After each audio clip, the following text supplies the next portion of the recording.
Chết là môi come on chết come on เรื่องมันจิตยัง นั่น10 ปีบ่ทุนบ่ฮู้ภาษามันไหนเราเอาผัวมันนี่ก็10 ปีแต่ตอนนี้อายุเราก็กำลังได้23 ปีแล้วเราลง10 ปีนะถือว่าผู้หญิงคนนี้นะเอาผัวตั้งแต่อายุถ้าเตะ13 ปีหรือว่า14 ปีนะท่านผู้ชมสังเกตเบิ่งแล้วกันยังน้อยอยู่นะ คลิปเตะนี่ท่านผู้ชมเราครัวหนูถือว่าเราได้หนูหลายตัวต่อกับต่อครับ ต่อมาแหละต่อ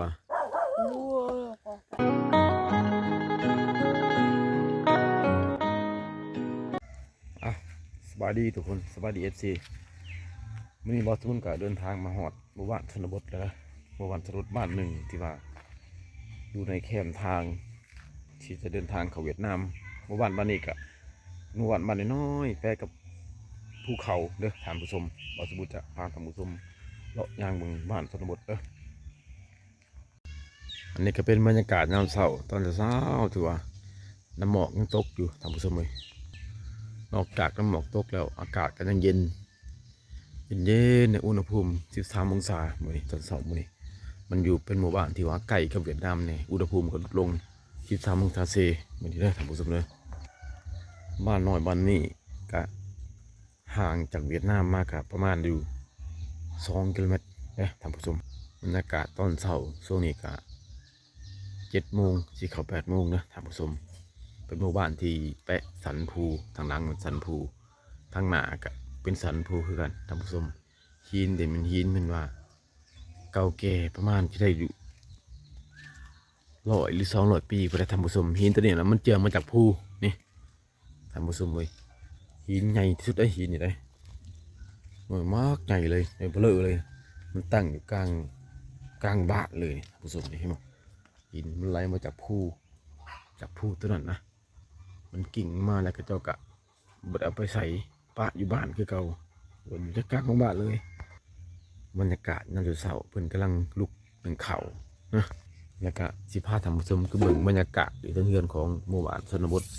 ก็จะเศร้าสิมาเห็นอย่างนั้นเนาะตาตัวนะจากรอ เนี่ยเอาบอกกินข้าวกับยังกินหอยบ่กินห้อยสาหน่อยเอามาหน่อยวันนี้อ้ายเนาะอันนี้แซมน้องใช่ไหมใช่จวยเด้บ่ปัวเมื่อยเนี่ยไปแต่ละปัวเมื่อยทำงาน งานแต่ละเบียดเฮ็ดยังดังกันตะโดดตะหูดกาแฟเบิ้ลรามดังกระโดดเนี่ยดอรามยังก็วังบ่คือซื้อนะซื้อยังก็อันอจวยนะชื่อยังอจวยเมื่อยนะซื้อยังชื่อเอิญมาจะใส่หอยนี่เอาอยู่เซ่ป่ะใช่มาจะยังตูกินเป็นอยู่บ่หามเบิ้งใช่อะไรกินเป็นอยู่เบิ้งอันนี้ก็รอเนี่ยท่านผู้ชมอาหารเสาร์นั่นนี่เขาเอิ้นว่ากะรออยากไปจ่ายเด้อตอนอ่านจ้ะดังเนาะสไตล์เวียดเนาะดังสไตล์เวียดเมื่อยเนาะดังสไตล์เลี้ยวเมื่อยดังเลยcứ đăng vậy bay người ta đăng cứ coi chị Vân cho cái giặc này cái giặc มื่อยcái giặc nghe cơ vợ anh chơi มื่อยanh chơiเลี้ยวเลยchơiหยวนchơiเลี้ยวnày cứ coi chị Vân cho cái giặc này เมื่อยหยวนหยวนอ้อหยวนเนาะ หยวนให้เช่าเต้อันก็เช่าจังอันนี้เป็นอยู่กับลูก2 คนนะท่านผู้ชมพัวเพศเวียดอยู่เวียดไปทำงานง่ายๆซะตื่นเช้ามากอะต้มน้ำกินแล้วก็เฮ็ดอาหารให้ลูกนะท่านผู้ชมนี่มันเบิ่งเงินแกนของชนเผ่าบลูนะนี่ท่านผู้ชมชนเผ่าบลูสุดท้ายก็นอนแบบสบายบ่สู้ได้กลางมุ้งหรอกแต่ว่ายุงบ่มีเลยท่านผู้ชมบ่มีสาเหตุนั่นว่าเพิ่นดังไฟที่ทั้งเฮือนนี้แต่มันขิวควันไฟแหละยุงก็บ่ค่อยมา ทำงานอยู่เวียดนี่เงินก็สิหลายเนาะบ่ บ่ สะอุ้ยปละเดือนเท่าไรก็ให้ซะ ฮะ ได้เดือนเท่าไรอาจอยเมื่อยแถนะเดือนเท่าไร อันเท เบิ่นอัน ฮะ เทบเรา เออได้เดือนเท่าไรเงินได้หลายบ่ ให้จำไม่ประมาณบาทเชนไหมที่บาทเชนเช่า วันหนึ่งเหรอเนี่ยวันหนึ่งได้แสนป้ายป่ะ เชนหาเชนหก อันแบบนี้แหละท่านผู้ชมผู้หญิงชนเผ่าบลูนะแต่เจ้าสิ่งที่มันที่สุดเหมือนกับเจ้ามีความจริงใจถือว่าหักลูกหักผัวนะ จะ แล้วก็เขาเจ้าจะถือผู้ชายเป็นใหญ่เนี่ยท่านผู้ชมเลยผัวจะมีสิทธิ์ว่าสูงสุดผู้หญิงนี่จะบุคอยมีสิทธิ์ประมาณใดนะท่านผู้ชมมีหน้าที่เลี้ยงลูกแล้วก็มีหน้าที่ แต่งอยากกลัวกินถ้าผัวกลับมาจากเหตุเวียกผู้หญิงจะหับภาระหมดทุกอย่างนะท่านผู้ชมเลยอันนี้มันเป็นหีบคองของชนเผ่าบลูที่เขาเจ้าเคยเพราะว่านับถือกันมาสืบที่มาตั้งแต่ดึกดำบรรพ์พุ่นละผัวไปทำงานเมียก็ต้องเบิ่งแย่งครอบครัวเบิ่งแย่งลูกนอกจากนั้นเนาะถ้าว่ามีการมีงานหยังต่างๆก็อย่างนึงท่านผู้ชมเลยผู้ชายนี่นะกินเหล้าแล้วก็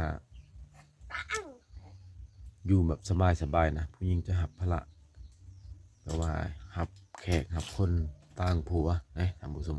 อันนี้เป็นหีบของชนเผ่าบลูและอีกกันหนึ่งอีกชนเผ่าบลูนี่อายุ14-15 ปีกับสร้างครอบครัวแล้วเนาะเจ้าอายุเท่าไรเจ้านะเจ้า บาทบาทจะละชอง เอาผัวจะปีแล้วผัวหลายปีละ หัวตะลาง ฮะ กูตะดางเตะกูตะบลา ว่าอัน ละตะเจย เมื่ออีดาจ้วยนั่นหมูกระชาย เกิด หมูกระหม้อเหมือนหมูกระชายจักปีเลย มันจะละมวยกระมอนจัดกระมอน นี่เอามาจิบยัง นั่น 10 ปีบ่ทุนบ่ฮู้ภาษามันไหนเราเอาผัวมันนี่ก็10 ปี แต่ตอนนี้อายุเราก็กำลังได้23 ปีแล้วเราลง10 ปีนะถือว่าผู้หญิงคนนี้นะเอาผัวตั้งแต่อายุ คาเตะ 13 ปีหรือว่า14 ปีนะท่านผู้ชมสังเกตเมืองเราก็ยังน้อยอยู่นะ คิดเตะหือ ลูกก็2 คนลูกผู้นี้ก็ประมาณมึง5 ปีคนนี้ก็ เดียวก็ 3 ปีหรือว่า4 ปีนี่แหละสร้างครอบครัวมาก็ได้ นี่น้อยกว่าตั้งมา 10 ปีนะเป็นคนเวียดนะท่านผู้ชมแต่ว่าเพิ่นฮู้ภาษาบาลูแล้วก็ฮู้ภาษาเวียดแต่ว่าภาษาลาวนี่บ่ฮู้เลยสร้างครอบครัวมาได้10 ปีนะตอนสร้างครอบครัวก็อายุ13นะท่านผู้ชมจนหลายผู้หญิงขึ้นเผาใหญ่ขึ้นมาแล้วก็สร้างครอบครัวอายุ14-15ถ้าแก่สุดอลีเป็นผู้สาวแก่ก็18นะท่านผู้ชม ไอ้ อันนี้ก็เป็นสภาพเรือนครัวเครื่องอยู่ก็กินนะท่านผู้ชมอันนี้มันคกโอ้คกไหนคักอะไรคกไหนเฮ็ดเองก่อนนี่คกนี่คกเจาะเอาใหม่เลยนี่มันจากมืดเลยบ่เคยเห็นปานใดนี่เอาใหม่เฮ็ดคกเลยเนาะ นี่ไปไป มาจ้าเป็นบ่หมอหน่อยนี่กินบ่เป็นให้แม่จิ้มให้กินอีก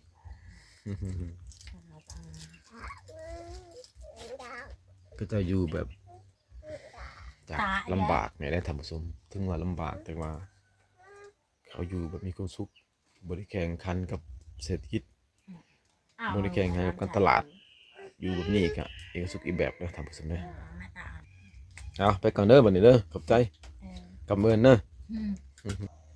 สำหรับวิถีชีวิตของหมู่บ้านชนบทชาวชนบทเนี่ยส่วนหลายเลยนะเขตนี่นะอาศัยผู้หญิงเป็นใหญ่ในการทำมาหากินนะท่านผู้ชมเลยเวียกหนักนักว่าหาพื้นหาหลัวอีหยังเนี่ยนะส่วนหลายเลยผู้หญิงจะหัดพละนะท่านผู้ชมถ้าว่าเป็นงานแบบว่างานดองงานกินเฮือนใหม่อีสังอ่ะผู้หญิงจะมีบทบาทขึ้นนิดหนึ่งเพราะว่าส่วนงานยิ่งงานดองงานกินเฮือนงานละปืบผู้ ผู้หญิงจะบ่ได้เฮ็ดกินอยากถ้าเป็นผู้ชายแต่งกินแต่งอยากผู้หญิงจะมีสิทธิ์ช่วงนั้นนะท่านผู้ชมเอ้ยน้ำหมอกยังตกยังหนาวอยู่ท่านผู้ชมเอ้ยอากาศเย็นขนาดท่านผู้ชมเบิ่งทางหลังทางนี้นะเป็นภูเขานะท่านผู้ชมมันเป็นภูเขาน้ำหมอกยังลงอยู่ยามเช้าๆเนี่ยอากาศ13-14องศานะท่านผู้ชมถึงว่าสิสวยสันใดก็ได้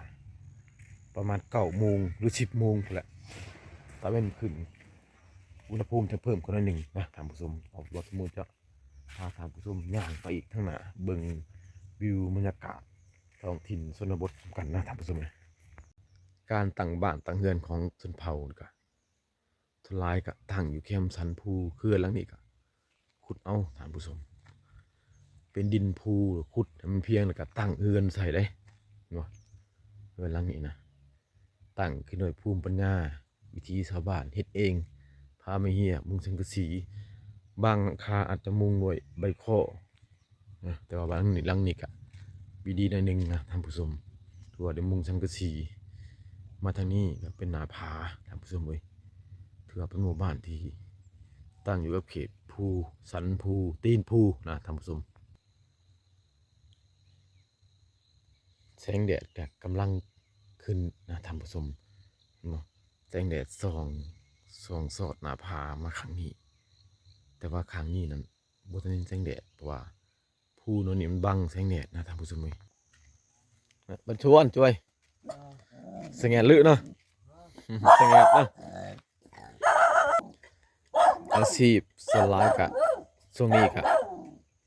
ลกมันต้นนะท่านผู้ชมนอกจากลกมันต้นจะหน่อยกะฮอดฤดูไปประมาณอีกเดือนก็กลัวก็จะเอาแคมนะท่านผู้ชมโอ้ตาโซ่นะกันในบ่สะอุ้ยเนาะตอนเช้านั่งพิงไฟเลยครับคั่วหนูน้ำเลยท่านผู้ชมเลยเลยกันในเขาอื่นว่ากันในนี่ท่านผู้ชมเราคั่วหนูตัวเราได้หนูหลายตัวเลย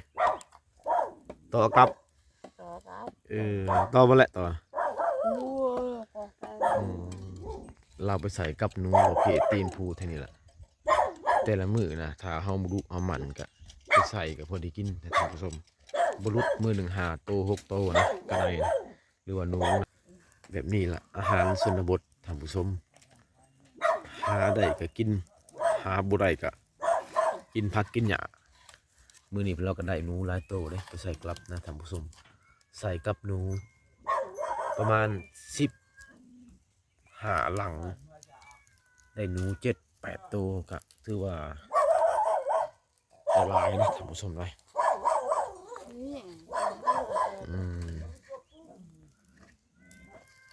ขุดแล้วบ่มันนะบ่ปลวงนะดังสไตล์เลียวดังปะดังบ่สไตล์เลียวอ่ะดังไปเบียดติคือกระดังติดังสไตล์บลูดังไปเบียดติคือติปลายกับเนาะคือปลายกับปลายไปเบียดติปลายซื้อกับตะเวนดังนี่ได้แล้วเป็นยังกระเจ้าชลายจะมีน้ำใจหักแพงท่านผู้ชมคนชนเผ่าเลยเจ้าได้อาหารการกินก็เจ้าก็แบ่งปันกันมีหน่อยก็แบ่งมีหลายก็แบ่งให้พี่ให้น้องน้ำใจที่ว่าเอื้อเพื่อแผ่นะท่านผู้ชมเว้ยต้อยเมื่อยนี่ยังนี่บ่ภาษาจะยังก็นูบ่ยังกันในอันนี้สตอยบลูว่ากันในหรือว่าหนูนั่นแหละท่านผู้ชมแต่ว่าภาษาลาวกะเจอภาษาลาวว่าหนูนะยามเช้ากะนั่งพิงไผ่คั่วหนูเฮ็ดกินแบบอาหารธรรมชาติกินอาหารที่ปลอดสารเคมีข้าวน้ำซ้ำปลากะเป็นข้าวที่ปลูกเองปลูกมาเลยกะมาตำส่วนหลายนะก็จะบุคคลสีเพราะว่าไฟฟ้าเขาบ่ฮอดเด้อท่านผู้ชมเด้อไฟฟ้าบ่ฮอดบ้านนี้เป็นหมู่บ้านมุงสูงมีอยู่สูงนะท่านผู้ชม หมู่บ้านนี่ก็แบ่งเป็น2คุ้มเลยทางเบื้องนั้นก็จะมีอีกหลังคาประมาณอยู่50-60หลังคาเบื้องนั้นจะเป็นเป็นบ้านที่ใหญ่กว่าเบื้องนี้นะท่านผู้ชมผู้ภาคเซเบื้องนั้นก็มีบ้านมีหลังคาอีกก็บ้านเดียวนี่แหละก็จะแยกเป็น2คุ้มนะท่านผู้ชมเว้ยคุ้มเบื้องนี้ก็มีเพียงแต่7-8หลังคาแต่เบื้องนั้นน่ะ50-60พุ่นได้ท่านผู้ชมเว้ยก็จะแยกออกมาอยู่จากบ้านใหญ่มาอยู่บ้านน้อยนะบ้านตัวนี้ก็ตั้งอยู่หน้าฟ้าตีนภูนะถ้าว่าเป็นคนที่ว่ามักธรรมชาติอยู่กับธรรมชาติมักความสงบมาอยู่เขตนี้ถือว่าโอเคเลยท่านผู้ชมอากาศดีคนมีน้ำใจหักแพงบ่มีการแข่งขันบ่มีการแข่งแย่งชิงนะเอาง่ายๆว่าญาติชิงกันทำมาหากินบ่มีถือว่าไปหาไรก็กินหาบ่ได้ก็แบ่งกันนะส่วนหลายจะเป็นแบบนั้นเด้อท่านผู้ชมเอาสำหรับคลิปนี้ก็บ่สุบุญก็ขอฝากไว้เท่านี้ก่อนฝากไว้อยู่ที่หมู่บ้านสุดท้ายของชนบทลาวไปอีกประมาณ1 กิโลเมตรก็จะเป็นชายแดนเวียดนะบ้านนี้ก็ถือว่ามีมุนเสน่ห์อีกอย่างหนึ่งคือตั้งอยู่สันภูตื่นมาแล้วก็ชมวิวเบิ่งอากาศงามๆทางเบื้องหลังนี่ก็เป็นภูนะท่านผู้ชมเบื้องหลังก็เป็นภูเป็นหน้าผาทางเบื้องหน้าก็เป็นภูตื่นมาได้ยินชมวิวและมีความสุขไปอีกแบบถ้าแล้วบ่สมมุติก็ขอฝากคลิปนี้ไว้เท่านี้อย่าลืมกดไลค์กดแชร์เจอกันใหม่คลิปหน้านะท่านผู้ชมขอขอบใจ